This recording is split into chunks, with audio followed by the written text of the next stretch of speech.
Welcome back to the show, everybody. It's your host, John Scardina. I am so excited for this episode. I met Dominick Mireles out there in Philadelphia a few weeks ago. If you were following us on social media, you might have seen that they were doing a full-scale exercise with Task Force 46. Colonel McKinney was out there, who's been on the show a couple of times. He was out there, and he introduced me to Dominick. And just like really impressed with him. He gave a presentation. He's the director of OEM for Philadelphia. And as he was talking and sharing ideas, I just thought this guy needs to be on the show. He's really smart. So Dominick, welcome to the show. John, thanks so much. I am happy to be here. Happy to be rested from the dense urban terrain exercise. I know I saw you out there quite a bit. Yes.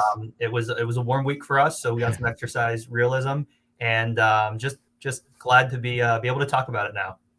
Yeah, it's cool because so there was an article I just saw. Maybe it was Military Times. It was like talking about all the wins, all the things that are happening when the DoD is able to integrate with localities and say, like, how do we actually do this right in the homeland? And to be out there and to see that integration, you were literally out there every day in the sun. So major kudos to you. Thank you.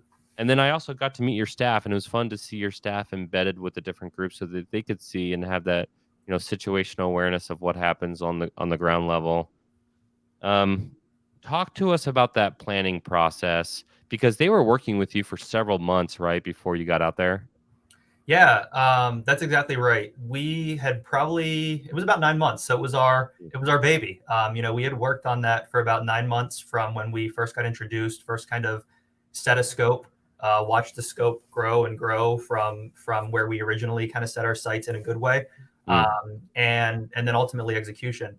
And, the planning cycle was quite honestly like anything that we would plan, whether it's an operation, whether it's a plan update to one of our emergency plans. It was very collaborative. It was pretty frequent. Every Thursday morning for every week we were meeting with those folks. One of the members from the task force made the joke, hey, at this point I'm talking with you more than I'm talking to my own kids. But it was great because, number one, with an exercise of that scale, I think we had over 500 military personnel on the ground. We had about another 250 from the city, from our local hospitals, et cetera. We had 4 unique different venues over 2 days, with helicopters in the sky, boats in the river, military trucks on the road, engines, ladders, medic units, et cetera. So it was complicated exercise. And so for us to be able to, number one, build that relationship, and number two, leave no stone unturned, so that the folks who were there to really get the training, there to really kind of test their capabilities, to make sure it was a good exercise for them. So, that planning style, like I said, is no different. We've got a big event coming up in 2 weeks here on our Ben Franklin Parkway, which is kind of like the heart of our city. And we do the same thing, make sure it's collaborative, make sure it's frequent, make sure as in the weeds as details can be sometimes, a lot of times turning over those stones brings up other important pieces to discuss. So it was an involved process. Well, you certainly had a lot going on there. I was thinking of the word that you use, and it's one of my favorite words for EM, is collaboration. And the ability to integrate and help other people do their job. When you're dealing with military is A-type. Like A-type personnel, they want to go big, they want to do the things that they do. And in emergency management, we don't always have those resources to do that. Mm-hmm. And yet, I had a great time out there. I was one of their, I would say, secret evaluators. The colonel pulled me aside and said, "Hey, can you provide us some feedback? As you're walking through each of these sites, and not just observe, but really start to get in the weeds." And I actually had a very fun conversation with, I believe, your SIDL, your situation unit lead, your what'd you learn? EOC manager, and your operations chief. Is she your operations chief? Yeah, we had 3 of them in the back, and I said, "Okay, tell me who you are." And it was a really fun conversation. Your SIDL just graduated from college, right? Yeah. Bright kid. And your ops, like everybody, I was just really impressed with the staff you had there. One of the things I noted, though, that was really exciting to see in emergency management, and no disrespect to the field of emergency management. I didn't see like a group of like retirees there. I saw like a group of like people who've gotten to the field, who are doing the job, and I wouldn't say you took a risk on, but you brought these people in, and they're great people. It shows that competency can come right out of college, right? Yeah, no, I appreciate you highlighting that, right? And I think, one side of the coin, I'm sure there are some listeners who've been in an EOC before and are like, what do you mean? You have this critical position, situation unit leader is, somebody who graduated. What kind of experience could they have? But I think we are a little bit, I think, different, right? I mean, I think the Big City EM is its own brand, and I get to participate in this really awesome group, the Big City Emergency Managers Group, 15 biggest cities in the U.S. We meet with regularity. We talk about issues related to big cities, and we have a lot of similar experiences, right? We have a lot of folks who come in and are like, "I want to do life in the big city. I want to hit an incident, biweekly, if not weekly, if not sometimes several in a day. I really want to drink from the fire hydrant, which we really have the opportunity to provide." And so we've been for a long time this really awesome place for folks to come in with a ton of energy. With the structure, that we have, and kind of with the culture that we already have and has been kind of passed down, and we put a lot of effort into to really mold folks into some of these positions. But we do get into these situations where we have some early in their career folks who are working with senior and career level type of leadership from public safety. I had a very similar experience when I started here. And talk about imposter syndrome. I started here. Had a background in private sector, and I wanted to take on the world, and like emergency management, so great, all these things. And the director at the time gave me that opportunity. We were right into within 4 months of me starting, right into an NSSE National Special Security Event planning process with the Secret Service for to welcome the Pope and the World Meetings of Families Conference. And I was chosen to be a representative to one of the subcommittees, and kind of had to quickly learn how to navigate those spaces, how to be authentic, how to provide value while still realizing that your experience may be different than somebody else's. But I think the point that you raise about the team that was there is the exercise for us was such a great opportunity. It was more of a training. Right? Because of course we bring people in to train. Here's your list. Take the IS courses. Hey, we'll get you into, the 300, 400. You get a little bit more hands-on. Here's your proficiency list for this position. We'll get you signed off. You can use the systems and put together an incident action plan, et cetera. But as soon as you do that with other partners who you don't know how they're going to respond, you don't know what's important to them in the terms of working with the military, their language is different. So this was a super opportunity for us to do really a kind of crawl walk training alongside what was going on the ground.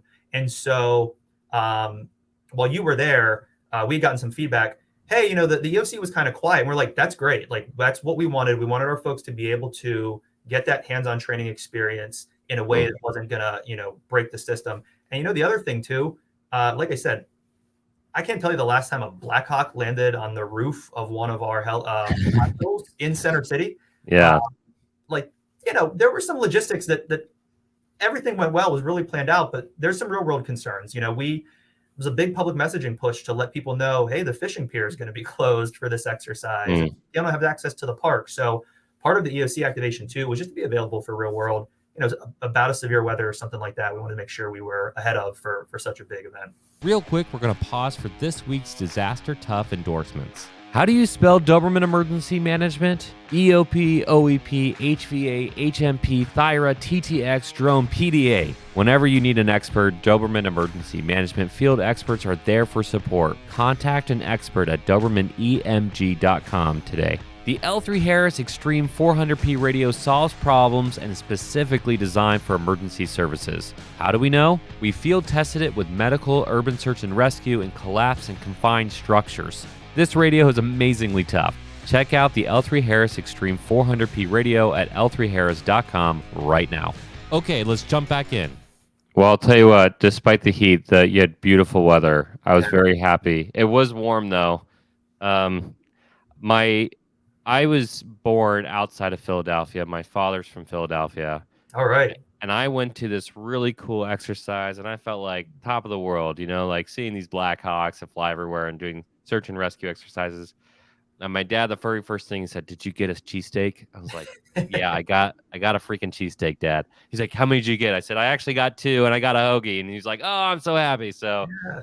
all the way around is a great event. But going back to your staff, I've been looking at other industries and comparing emergency management and saying, okay, like what do we do well? Where's our gaps here? And again, no disrespect to the field where uh, the average age of emergency managers for the last 30 years has been probably 50, maybe 40 if you're really lucky. But it's changing, and that dynamic is changing. And so now you have two totally different perspectives, and it's fun because I feel like I'm kind of caught in between the two of them, Mm, and hopefully I'm getting older, and and as I work with the younger generation, but as I talk to different industries, I have a friend of mine who's like, "Oh man, this is gonna be really hard for me in tech now." I said, "Why?" He's like, "Oh, I'm 35," and I said, "That's not very old." And he goes, "No, but most of tech does is 18 to 24 now." And just like he's understanding like this dynamic of things are changing so fast that people coming right out of high school, right out of college, have access to technologies that we don't always have, and so Siddle kind of falls in line with that a little bit, because they're dealing with hopefully technologies to enhance, situation and to understand cascading impacts. I wonder if the field in that specific position will become younger and younger as they're able to understand that. But other positions, I mean, you do need to be able to have that leadership experience so that when something does go boom, you don't scream with everybody else. You just kind of observe and can make choices. But again, it's a really fascinating to see that. It's pretty exciting, and to hear your own story. You told me a little bit about your story actually in your yeah. growing up through the ranks before, and so it's fun to hear like how that happened and some of the nuances. So, as part of the show, we focus on leadership, Hmm. and you're a great leader in your own right. Thank you. Yeah, of course. As you're walking through some of those past experiences, you said you had to learn how to operate in those different spaces and even communicate, I'm sure. What would be some of your advice to those emergency managers getting out of college, or maybe even your own staff of like, hey, this is how I would do it, or this is some of the things I would look at? That's a really broad area. I think I Here's everything. Here's some yeah. advice. Yeah. Well, like, right, like, I mean, I think there's a flavor of this question where it's, what's your advice to somebody about how to get in or how to be successful? I think there's another flavor of advice where, okay, now you're in, but you feel like, hey, my ideas aren't getting traction, or hey, Mm, we work in government and government moves at a certain pace. What's the deal there? And I've had a lot of different experiences, I think, to kind of address both. mm, I think what I've really appreciated about, so I've been very fortunate. I've been with the city's Office of Emergency Management. It'll be 8 years in about 6 weeks. So I've been mm, here for a bit of time. I've gotten to see two NSSEs. I've gotten to see several presidential declarations, and then Philly's just a big special event city, so plenty of special events. And unfortunately, some pretty tragic headline things. As recent as this year.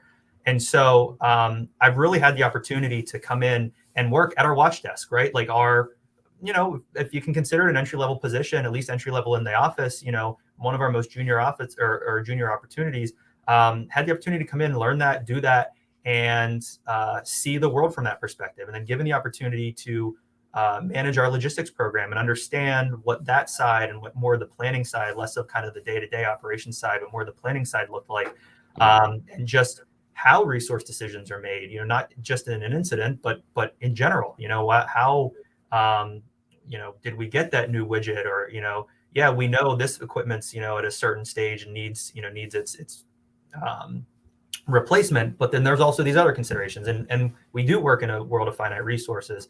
And so you know, I think my advice from that experience is just always take a pause and look for that other perspective. I mean, you will find in any job, in anything other than when you can control all of the things around you and all the people around you, you will find something, that kind of just rubs, right? And I think emergency management, just the giant magnifying glass on top of that to just focus that light, especially when the subject matters that we talk about, the things that we plan for are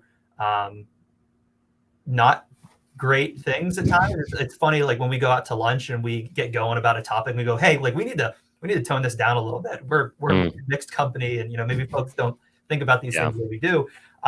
So there's that side where the subject matter is challenging, but then also just when the light switch is turned on and it's performance time for an incident, it's an even bigger magnifying glass. And so one of the things that I always try and coach and really try to about my leadership style is try and give folks, where there's a place and time, some quick perspective.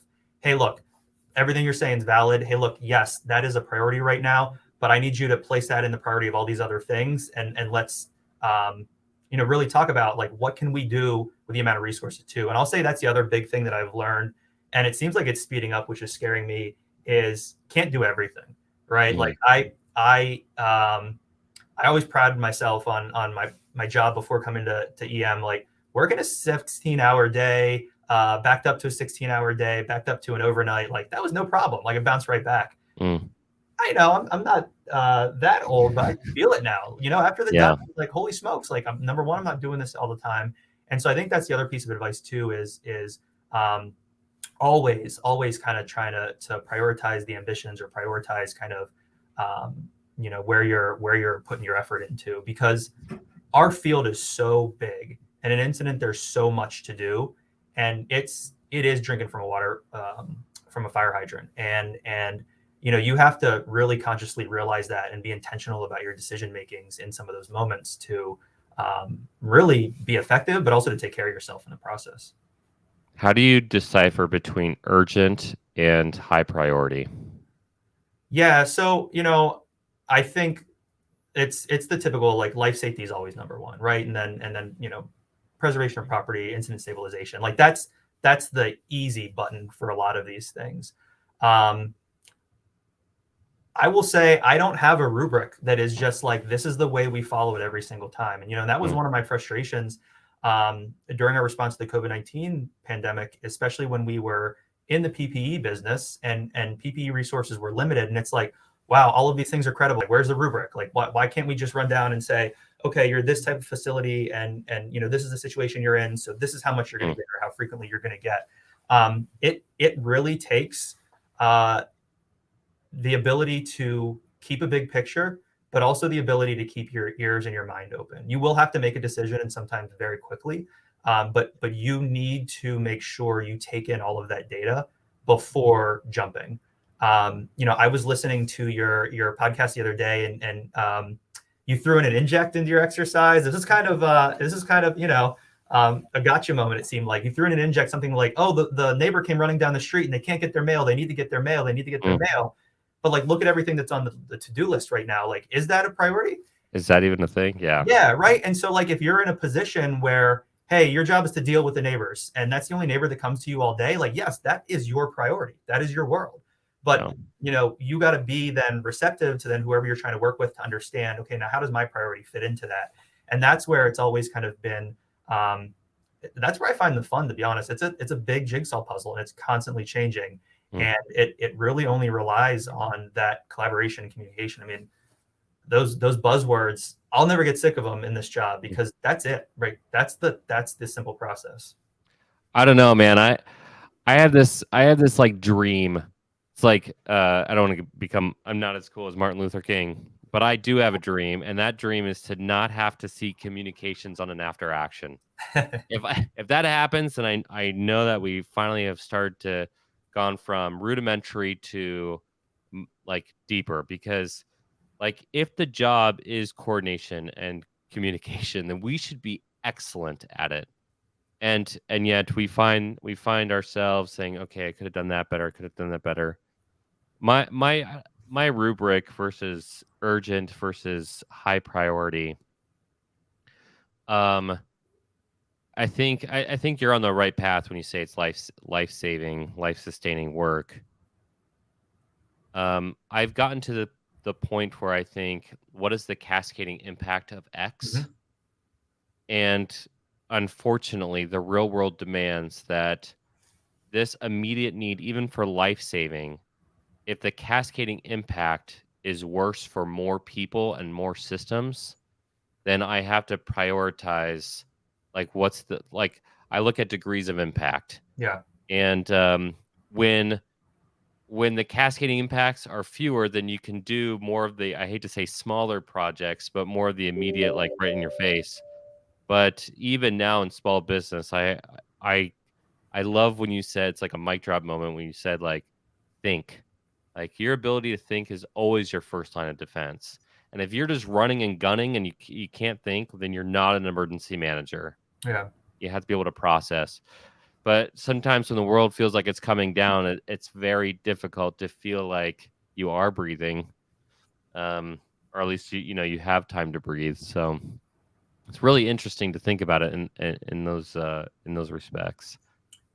Yeah, absolutely. And it's something that there's never a clear black and white. That was the right decision. That was the wrong decision. I mean, sometimes you get very clear, like, oh, that was the wrong decision. But it's Hopefully, those are few and far between. yeah, hopefully they But, are. And usually you'll have a couple folks involved in those type of situations, in those mhm. conversations. And but you just got to understand that um, you just got to go forward and do it, like you said, think about it. And that's, to your point, it's the big picture.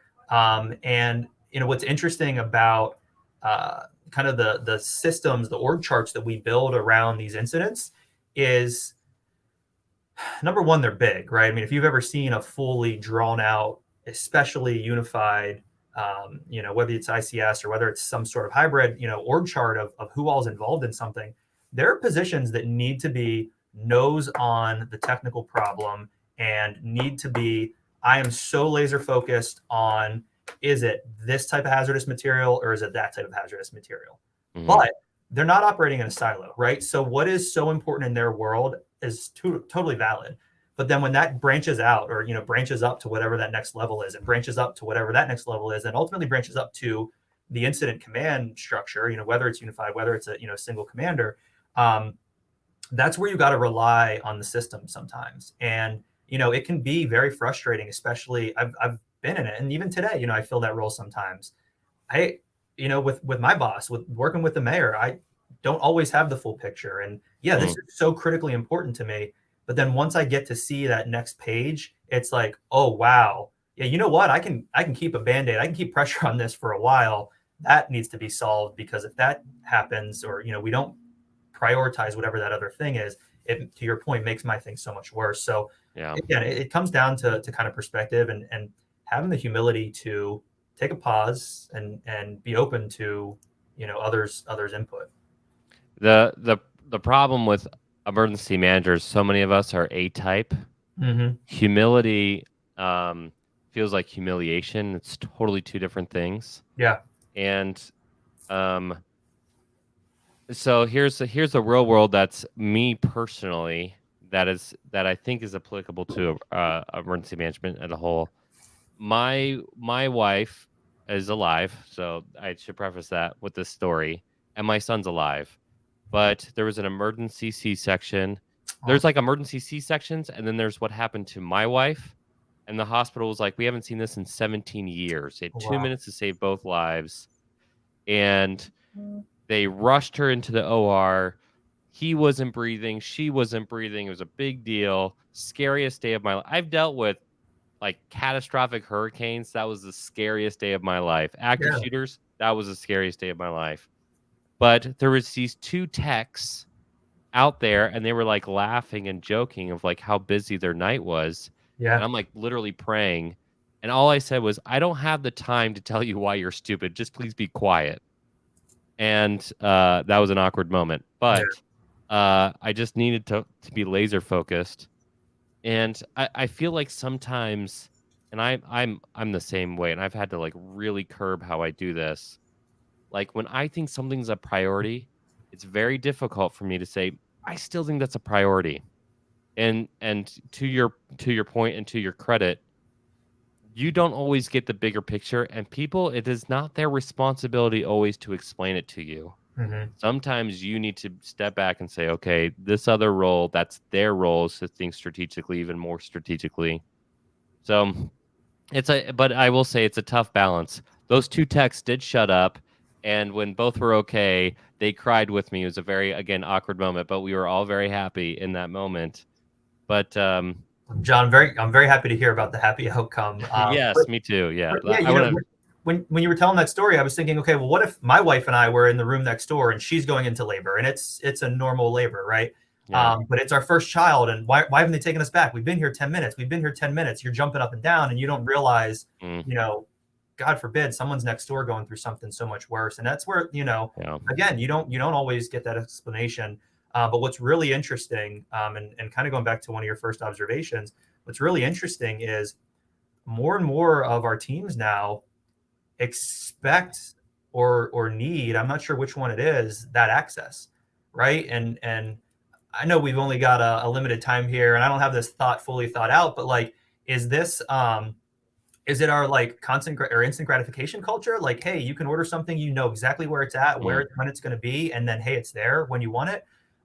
Is it, the ability to just nonstop consume information and different perspectives, whether it's traditional media or social media?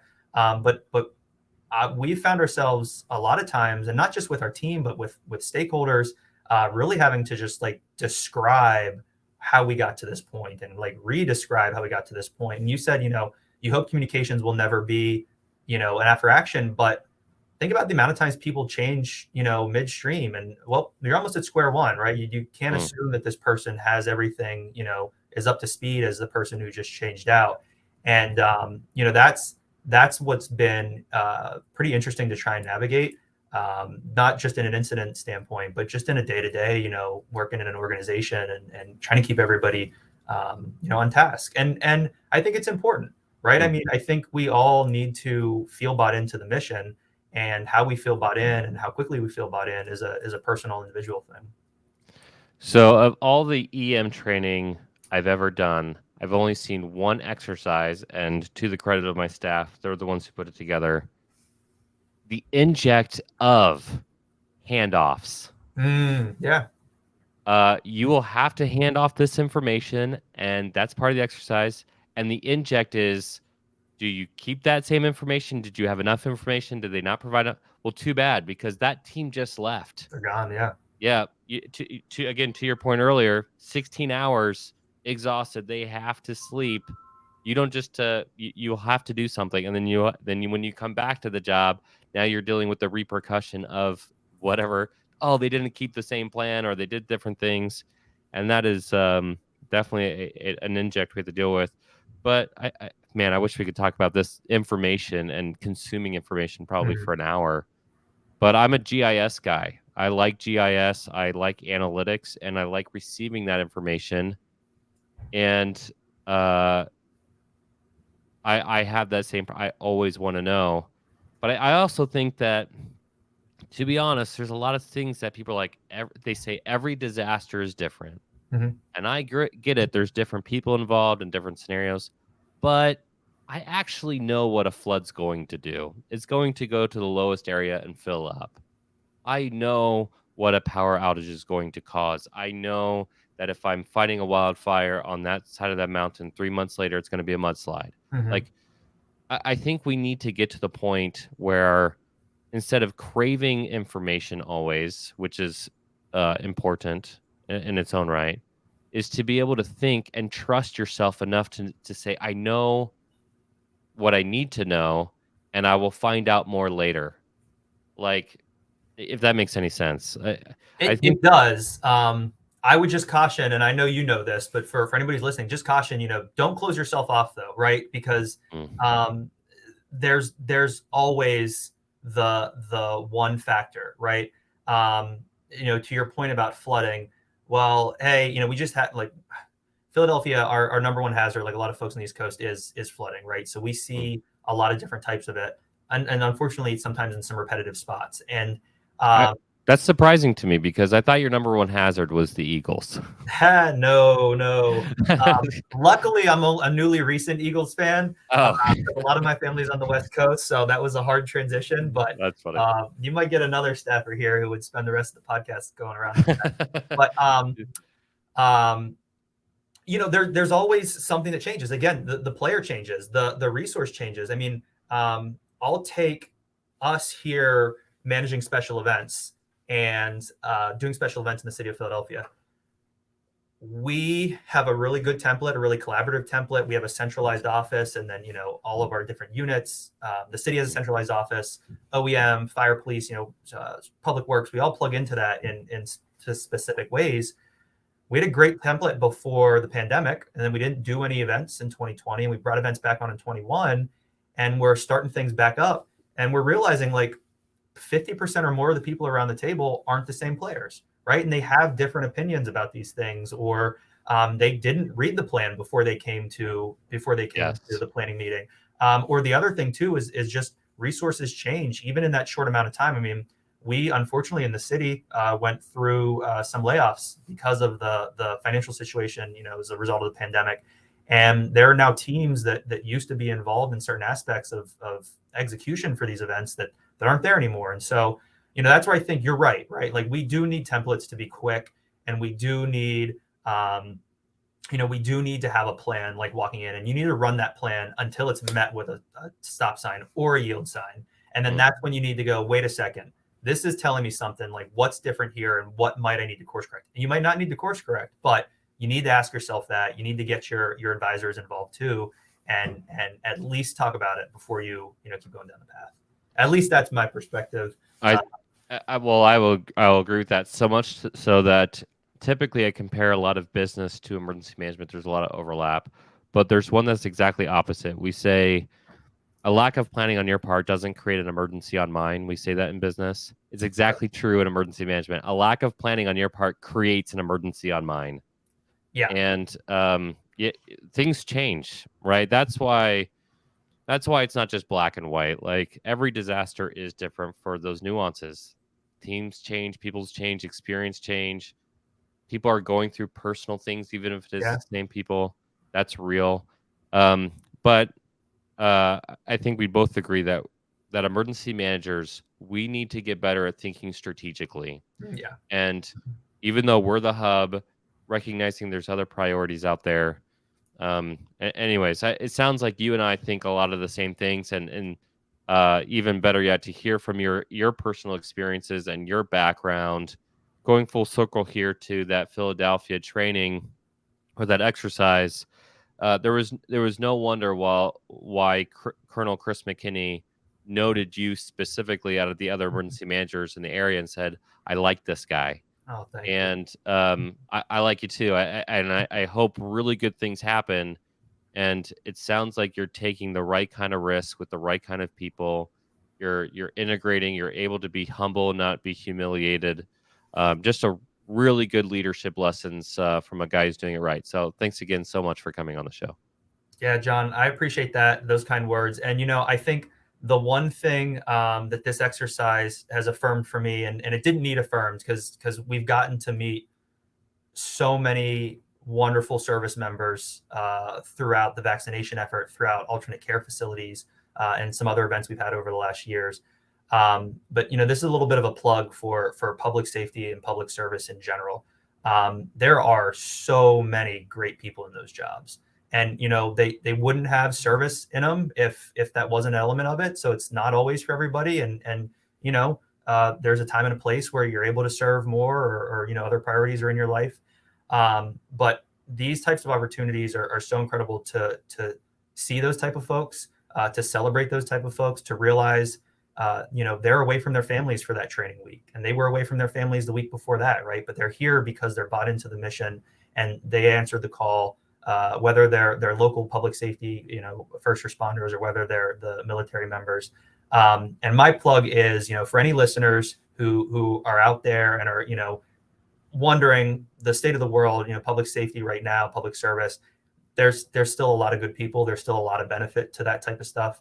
And life in a big city is awesome. You will get a ton of experience. So check out our jobs if you're looking. So That's awesome. Well, if I wasn't running Doberman, I'd probably be like, I'd love to work with that guy. yeah, I'll also give you one final endorsement. If you do have jobs open, and if you're an emergency manager looking for a job, and you want to work for a great leader who will train you the right way to provide that mentorship, Dominick, man, wow, talking about doing things right for the right reason. And I agree so much on the service members. I work a lot with the DoD and with NATO, our allies, and people who really care, who want to do it right, who absolutely. sacrifice a lot. So great call outs there at the end here. Okay, everybody, here's going to be my shameless plug as we do every episode. If you like this episode, you got to give us that 5-star rating and subscribe. I think we have it right there. Subscribe button down at the bottom. So make sure that you do that. If you got something out of this episode, or you have additional thoughts, we started going into information sharing and the desire to consume information. If you have thoughts on that, we would love to see that in our social media posts for Disaster Tough Podcast on any of the platforms you look at. Of course, we'll be tagging a Philadelphia OEM and all that, and so Dominick will be able to see it. If you have a question that you would like to ask Dominick specifically that's outside of the public realm, I'm sure public would be much better so we can all communicate. But if you have a specific question for him, please reach out to us at contact@thereadinesslab.com. And if you have a question about a job at Philadelphia, they can reach out at phila.gov/OEM. Phila.gov. It's way cool saying Phila. It's not cool. I live in St. Louis. Somebody thought it'd be a good idea. This is a super sidebar right at the very end here. I'm here with you. They wrote a shirt called The Lou. Okay. And I was like, I don't want a shirt that says I'm proud to be in the Lou. I don't know. Okay, Phila. Whatever. We'll put it also in our show notes so that if you need to look it up, we'll put it there. And we will see you for the next one. Thanks.